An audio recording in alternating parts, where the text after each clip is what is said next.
सुप्रभात बेटा। आज हम करेंगे संस्कृत में गिनती यानी संख्या। तो 1 से 50 तक कहाँ तक करेंगे? 1 से 50 तक संस्कृत में गिनती या संख्या करेंगे। तो संस्कृत में 1 से लेकर 4 तक जो गिनती होती हैं वो तीनों लिंगों में चलती हैं, पुल्लिंग, स्त्रीलिंग और नपुंसकलिंग में, यानी अलग अलग होती हैं। 1 से लेकर 4 तक जो गिनती होती है वो तीनों लिंगों के लिए अलग अलग होती हैं, वो देखें पहले तो। और उसके बाद 5 से लेकर 100 तक बराबर चलेंगी, सबके लिए समान चलेंगे। तो कैसे? देखो, पुल्लिंग, स्त्रीलिंग, नपुंसकलिंग। 1 से लेकर सिर्फ 4 तक कहा है, ठीक है। तो एक, एकः, एकम, यानी पुल्लिंग के लिए 1, स्त्रीलिंग के लिए एका और नपुंसक लिंग के लिए एकम। धवौ, दवे, दवे बराबर।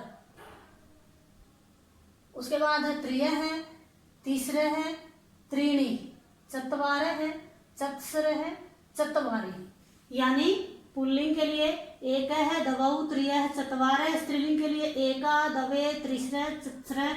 और नपुंसक लिंग में हो जाएंगी एकम, दवे, त्रीणी, चत्वारि। ठीक है।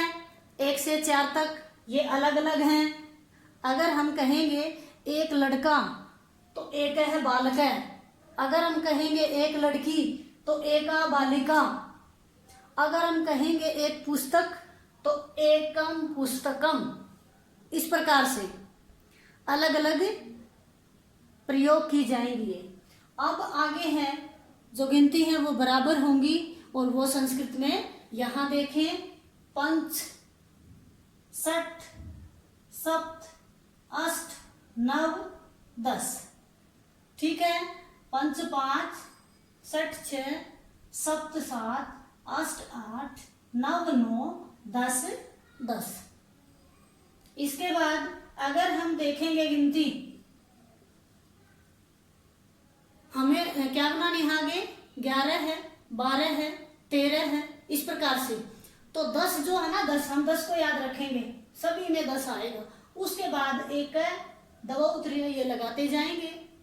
तो अब आगे है एका 10। 10 का अर्थ क्या है? 10 और 1 1, यानी 10 और 1 11। तो 11 के लिए हो जाएगा एकादश, फिर द्वादश, त्रयोदश, चतुर्दश, पंचदश, षोडश, सप्तदश, अष्टादश, नवदश, विंशति। विंशति नहीं है ये सभी बच्चे, इसको क्या बोलते हैं अधिकतर बच्चे? विंशति। विंशति नहीं, विंशति। मात्रा कहाँ? यहां लगाते हो, उससे प्रश्न पर नहीं आएगी, बल्कि वह की मात्रा के साथ ही आएगी। यहां ये मात्रा जो ये अनुस्वार है यहां आएगा।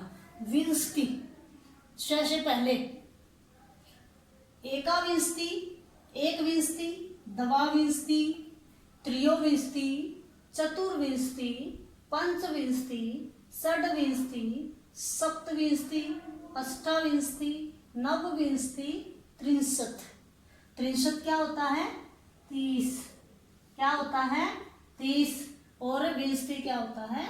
20।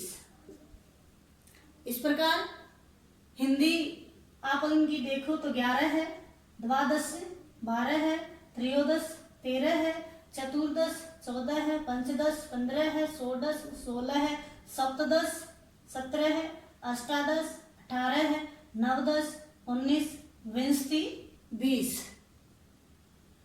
एकविंशति 21, द्वाविंशति 22, त्रयोविंशति 23, चतुर्विंशति 24, पंचविंशति 25, षड्विंशति 26, सप्तविंशति 27, अष्टाविंशति 28, नवविंशति 29 और 63 30।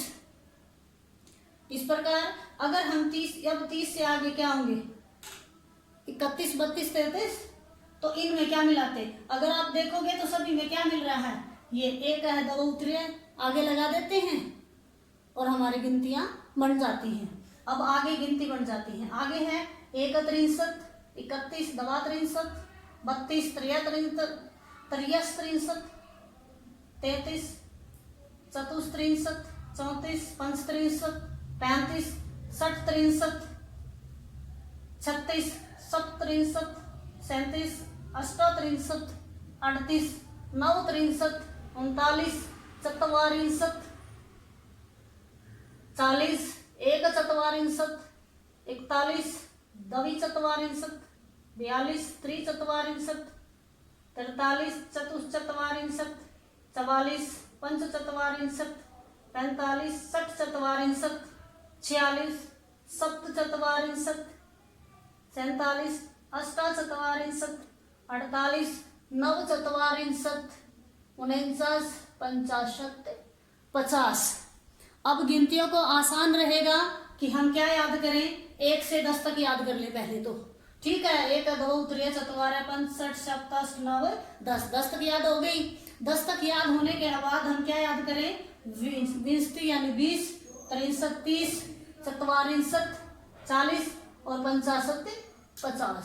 ये याद होने के बाद इनके आगे हम क्या करेंगे, एक दबी, अब यहाँ देखेंगे तो 1, 10 के आगे 1 लगा दिया, उसके बाद 10 के आगे 2 और फिर 3, 13। तो इस प्रकार से हम इनको ध्यान से भी याद करेंगे तो जल्दी याद हो जाएंगी, लेकिन मात्राओं का ध्यान रखोगे।